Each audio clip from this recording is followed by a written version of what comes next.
For today's problem, we have circle A and B has radius 2. Point O is the midpoint of AB and AO equals 2 square root of 2. Segment OC and OD are tangent to the circles, and EF is the common external tangent. What is the area of ECODF?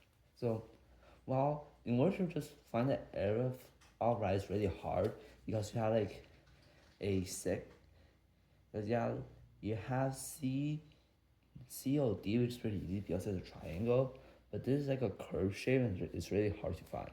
But instead, if we connect EA and FC, we're gonna have a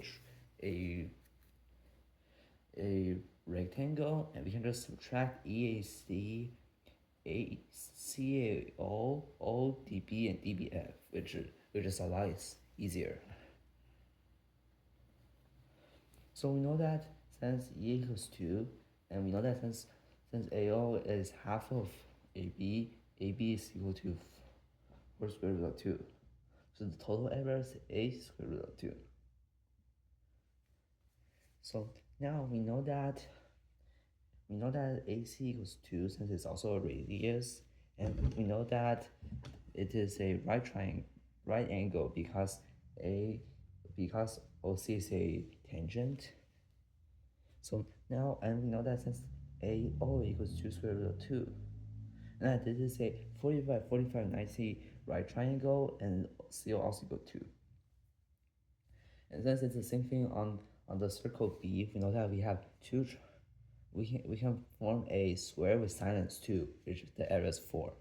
So we minus 4, and then just find this size of circle. That's pretty simple. We know that since this is a 45 angle, we know that this is also a 45 angle. And since we have two of them, that's basically 1/4 of its circle is radius 2. And since the circle has an area of 4 pi, we know that 1/4 is 1 pi, so we minus pi. And we see that this is exactly the same thing as B, so our answer is B. If you like this video, please subscribe and comment. If you like this video, it's my best motivation to keep doing them. Thank you for watching.